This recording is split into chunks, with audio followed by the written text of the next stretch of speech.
Hi everyone, it is Dawn and I'm here just to share a bit. I actually am making two videos today. I'll post them both tonight or tomorrow. So this video is some various personal threads followed by what I'm actually here to share, which is passages from the book of Ezekiel. But first, I have permission, full permission, to share a few little threads, thoughts from my own experience. Just me, just Dawn, here at the beginning. So today is the 12th of August, 2020. It's an important day. Today and tomorrow are highly significant days. And today is the day, as I was shown it, that the five wheels within a wheel that are emerging from the Star of Wonder for these next 7 years, this passage to a new society, into a new era rich in love, it all is set in motion beginning today. I don't actually know why today, because 8/8 was the Lion's Gate, but in any case, that's what I was shown. So I've done two free video series, really in depth on that, so I will put the links to that in the description box here if you'd like to access those. I have a really simple, easier way to do that now, so I'll put the links below if you're interested in that. You can download the free magazine I did on the 12 diamond dimensions. You can see the video series on the 12 diamond dimensions, the video series on the next 7 years, and the passage to a new society if you're interested. So today, August 12th, is the day that this is apparently set into motion, these wheels within a wheel, which links to what I will read from Ezekiel, which I was guided to share with you today. And that will be at the end of this video, timestamps below if you want to scoot straight to there and skip my own ramblings. But if you want to listen, have a listen. So that's what today is all about. So true story, which I knew this was coming up, this August, but had not thought about it at all until this morning, and it was like, like right in my face. True story, number one, is today, 33 years ago, I had just moved to, well, let me give you a little backstory. Briefly, I'll link to the video where I share more of this, but briefly, I had an encounter in 1986, which was the second or third time that I saw the person who I long considered my divine counterpart. He's, my twin, still who he is. But anyway, in 1986, I had an encounter that scared the bejeebers out of me. At the time, I was dating the man I would marry twice, who I love dearly. But I had this encounter in 1986, scared the crap out of me, and so I promptly, when the opportunity afforded itself, became engaged and married my ex-husband, and then we moved to a different state, different city, different state. I married him for many reasons, but partly because I was terrified of this encounter I'd had with my twin in 1986. And we moved to, I'm gonna put my glasses on so I can see my notes and not ramble too long. So we moved to a different state, and today, August 12th, or at least within a couple of days' time, we had moved to this different state, and I was, finally I can forget that. Whoops, deny, and this weird experience that had happened that was like supernatural, and go on, and on around August the 12th of 1987, I was wandering on the campus where we had moved for him to attend graduate school. I would also get a graduate degree here, and here's cognitive dissonance 101. I'm walking on this campus, and boom, see the person whose name I did not know, but whom I had encountered, and was terrified, absolutely terrified, like, get me out of this world, terrified. So there he was, and guess what? Not only was he just happened to be there, no, he was actually at the very institution where we were studying. He was a part of the administration, and I would later work for him, and then there were many other connections. But that's what happened for me 33 years ago today. And today, 33 years later, not directly connected to my twin, although absolutely connected as well. Here's these 5 wheels within a wheel are set in motion, and we are making this passage to a new society and to a new era rich in love. But that's my true story. From dawn, it's like, to this day,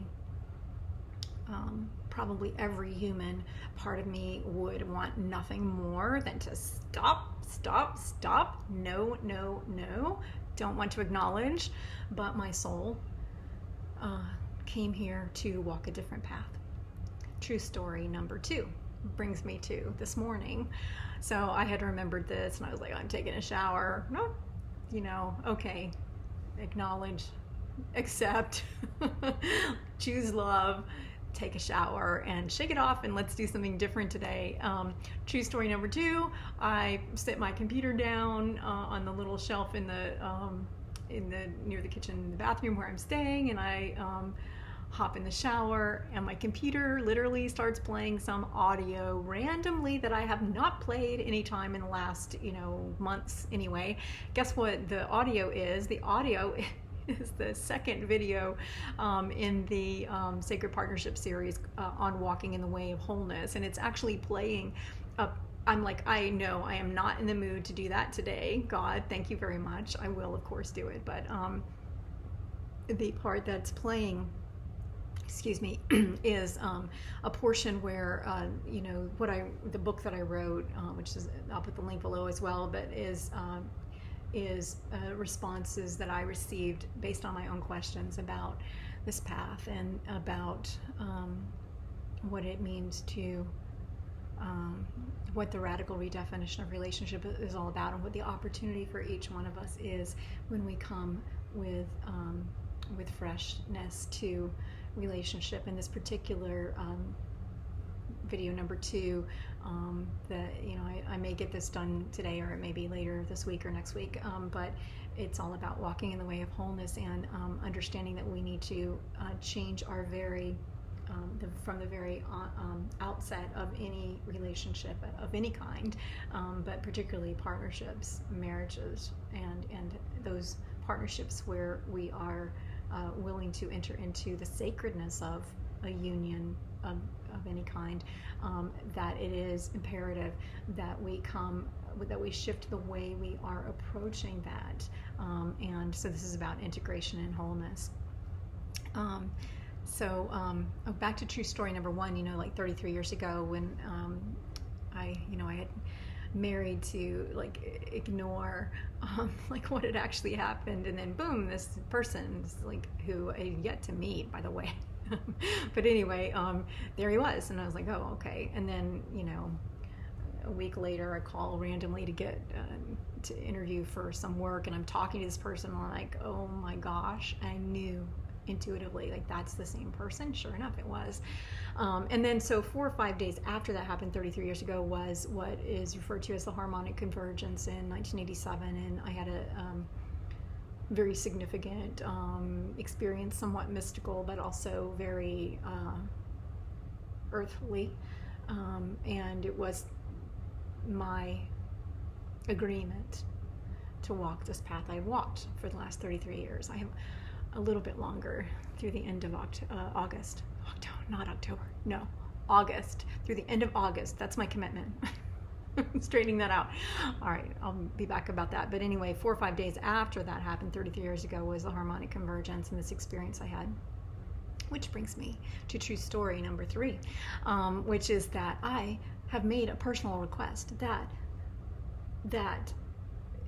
whatever ship there is, the transport, the connection, I don't care if you think of it as a starship or a intergalactic portal that is ethereal in nature or whatever. I've made my request, thank you very much, that the Star of Bethlehem ship or whatever other portal drop right down over where I am currently in New Orleans and pick me up. New Orleans. And so Yeah, true story number 3 is that about the meaning of disclosure. Um, disclosure, the true meaning, the origin, it's a French word, and it means, open, exposed, plain, made plain, made plain. And I'm just right now, I'm thinking of that verse in the Bible, the mountains and the valleys made plain. I think that's Isaiah. Anyway, which brings me to something else I'm going to share before I get to Ezekiel, which is I have been singing a song I loved when I was 12 years old, which is the other beginning point of this journey for me. If I trace it way back, it was when I was 12. I was a very serious child. I wasn't like a child at all. And I loved the music of Styx. And when I was 12, they came out with a song, which is probably my favorite Styx song, Come Sail Away. It's from their album, The Grand Illusion, which was released in 1977. And I'm going to share the lyrics. I'm sailing away, set an open course for the virgin sea, 'cause I've got to be free to face the life that's ahead of me. On board, I'm the captain, so climb aboard. We'll search for tomorrow on every shore, and I'll try, oh Lord, I'll try to carry on. I look to the sea. Reflections in the waves spark my memory. Some happy, some sad. I think of childhood friends and the dreams we had. We live happily forever, so the story goes, but somehow we missed out on that pot of gold. But we'll try best that we can to carry on. A gathering of angels appeared above my head. They sang to me the song of hope, and this is what they said. They said, come sail away, come sail away, come sail away with me, lads. Come sail away, come sail away, come sail away. Come sail away with me, baby. Come sail away, come sail away, come sail away with me. I thought that they were angels, but to my surprise, we climbed aboard their starship. We headed for the skies, singing, come sail away, come sail away, come sail away with me. All right, it is now 12:22, and I will move on to what this video is actually supposed to be sharing. Here is Ezekiel. I was asked to share, let me look at the references. I was given Ezekiel chapters 1 through 3 and Ezekiel chapter 13, verses 13 to 23. Had no idea what that was. And then Ezekiel 33:33. So here it is. Ezekiel 1.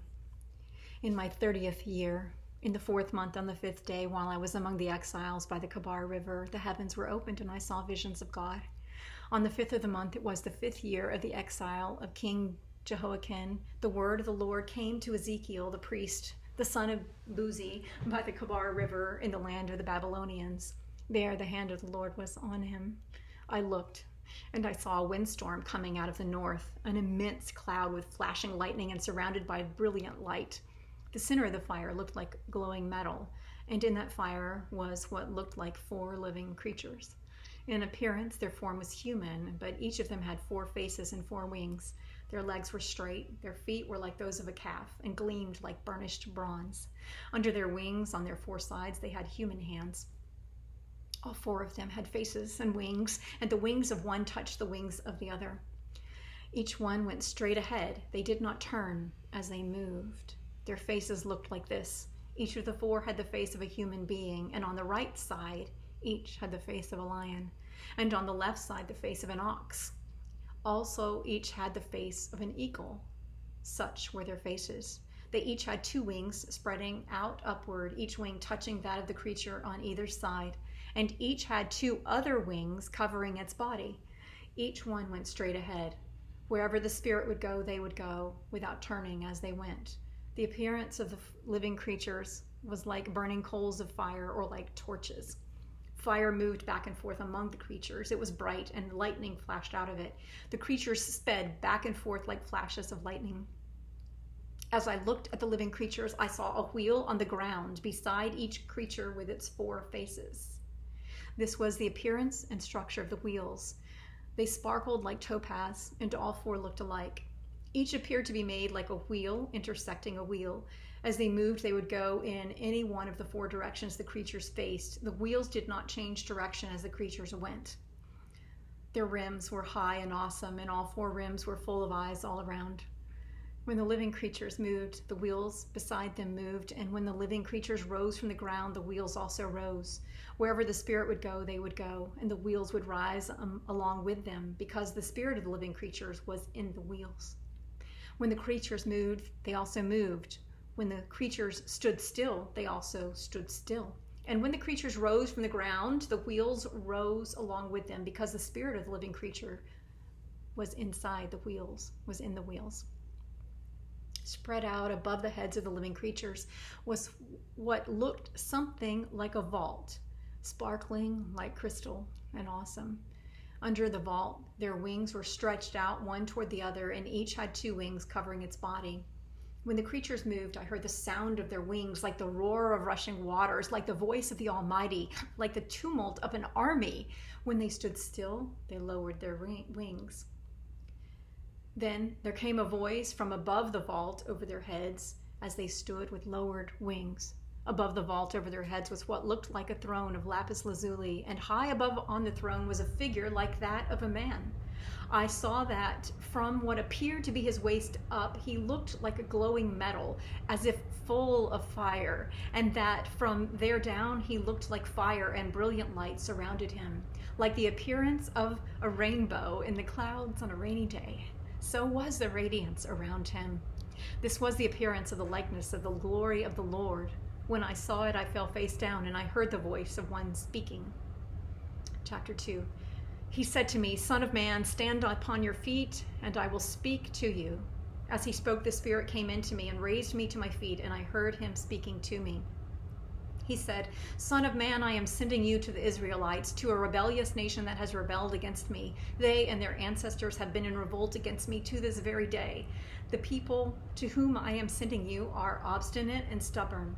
Say to them, this is what the sovereign Lord says. And whether they listen or fail to listen, for they are a rebellious people, they will know that a prophet has been among them. And you, son of man, do not be afraid of them or their words. Do not be afraid, though briars and thorns are all around you, and you live among scorpions. Do not be afraid of what they say or be terrified by them, though they are a rebellious people. You must speak my words to them, whether they listen or fail to listen, for they are rebellious. But you, son of man, listen to what I say to you. Do not rebel like that rebellious people. Open your mouth and eat what I give you." Then I looked, and I saw a hand stretched out to me, and it was a scroll which he unrolled before me. On both sides of it were written the words of lament and mourning and woe. And he said to me, "Son of man, eat what is before you, eat this scroll. Then go and speak to the people of Israel." So I opened my mouth, and he gave me the scroll to eat. Then he said to me, "Son of man, eat the scroll I am giving you, and fill your stomach with it." So I ate it, and it tasted as sweet as honey in my mouth. Then he said to me, "Son of man, go now to the people of Israel and speak my words to them. You are not being sent to a people of obscure speech and strange language, but to the people of Israel, not to many peoples of obscure speech and strange language, whose words you cannot understand. Surely, if I had sent you to them, they would have listened to you. But the people of Israel are not willing to listen to you, because they are not willing to listen to me. For all the Israelites are hardened and obstinate, but I will make you as unyielding and hardened as they are. I will make your forehead like the hardest stone, harder than flint. Do not be afraid of them or terrified by them, though they are a rebellious people." And he said to me, "Son of man, listen carefully and take to heart all the words I speak to you. Go now to your people in exile and speak to them. Say to them, this is what the sovereign Lord says, whether they listen or fail to listen." Then the Spirit lifted me up, and I heard behind me a loud rumbling sound as the glory of the Lord rose from the place where I was standing. It was the sound of the wings of the living creatures brushing against each other, and the sound of the wheels beside them, a loud rumbling sound. The Spirit then lifted me up and took me away, and I went in bitterness and in the anger of my spirit, with the strong hand of the Lord on me.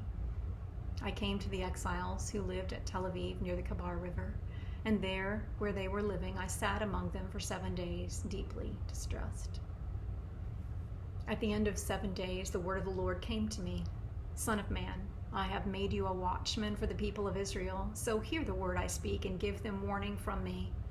When I say to a wicked person, you will surely die, and you do not warn them or speak out to dissuade them from their evil ways in order to save their life, that wicked person will die for their sin, and I will hold you accountable for their blood. But if you do warn the wicked person and they do not turn from their wickedness or from their evil ways, they will die for their sin, but you will have saved yourself. Again, when a righteous person turns from their righteousness and does evil, and I put a stumbling block before them, they will die. Since you did not warn them, they will die for their sin. The righteous things that person did will not be remembered, and I will hold you accountable for their blood. But if you do warn the righteous person not to sin and they do sin, they will surely live because they took warning, and you will have saved yourself. The hand of the Lord was on me, and he said to me, get up and go out to the plain, and there I will speak to you. So I got up and went out to the plain, and the glory of the Lord was standing there like the glory I had seen by the Kabar River, and I fell face down. Then the Spirit came into me and raised me to my feet. He spoke to me and said, go shut yourself inside your house, and you, son of man, they will tie with ropes. You will be bound so that you cannot go out among the people. I will make your tongue stick to the roof of your mouth so that you will be silent and unable to rebuke them, for they are a rebellious people. But when I speak to you, I will open your mouth, and you shall say to them, this is what the sovereign Lord says. Whoever will listen, let them listen, and whoever will refuse, let them refuse, for they are a rebellious people. Okay, and then I was asked to share from Ezekiel Chapter 13. I think I forgot to tell you that was 1, 2, 3, chapters 1 through 3. From Ezekiel chapter 13, I was asked to share verse 13 through 23. Therefore, this is what the sovereign Lord says. In my wrath I will unleash a violent wind, and in my anger hailstones and torrents of rain will fall with destructive fury. I will tear down the wall you have covered with whitewash and will level it to the ground so that its foundation will be laid bare. When it falls, you will be destroyed in it, and you will know that I am the Lord. So I will pour out my wrath against the wall and against those who covered it with whitewash. I will say to you, the wall is gone, and so are those who whitewashed it. Those prophets of Israel who prophesied to Jerusalem and saw visions of peace for her when there was no peace, declares the sovereign Lord. Now, son of man, set your face against the daughters of your people who prophesy out of their own imagination. Prophesy against them and say, this is what the sovereign Lord says. Woe to the women who sew magic charms on all their wrists and make veils of various lengths for their heads in order to ensnare people. Will you ensnare the lives of my people, but preserve your own? You have profaned me among my people for a few handfuls of barley and scraps of bread. By lying to my people who listen to lies, you have killed those who should not have died and have spared those who should not live. Therefore, this is what the sovereign Lord says. I am against your magic charms with which you ensnare people like birds, and I will tear them from your arms. I will set free the people you ensnare like birds. I will tear off your veils and save my people from your hands. I will tear off your veils. Must have needed to hear that one twice. I will tear off your veils and save my people from your hands, and they will no longer fall prey to your power. Then you will know that I am the Lord, because you disheartened the righteous with your lies, when I had brought them no grief. And because you encourage the wicked not to turn from their evil ways and so save their lives. Therefore, you will no longer see false visions or practice divination. I will save my people from your hands, and then you will know that I am the Lord. And finally, chapter 33, verse 33 says, when all this comes true, and it surely will, then they will know that a prophet has been among them. And so this was the story in Ezekiel's day. And the whole, if you know the history of the whole book of Ezekiel, it's quite fascinating. I don't remember the details now, but I don't know, the Ammonites and all those different tribes and the what was actually happening in the subculture, in the subterranean. I want to say that's what it is today, but you know, like it's the same thing dressed up differently. So I hope you have received something from that sharing from the prophet Ezekiel. All right, have a beautiful day.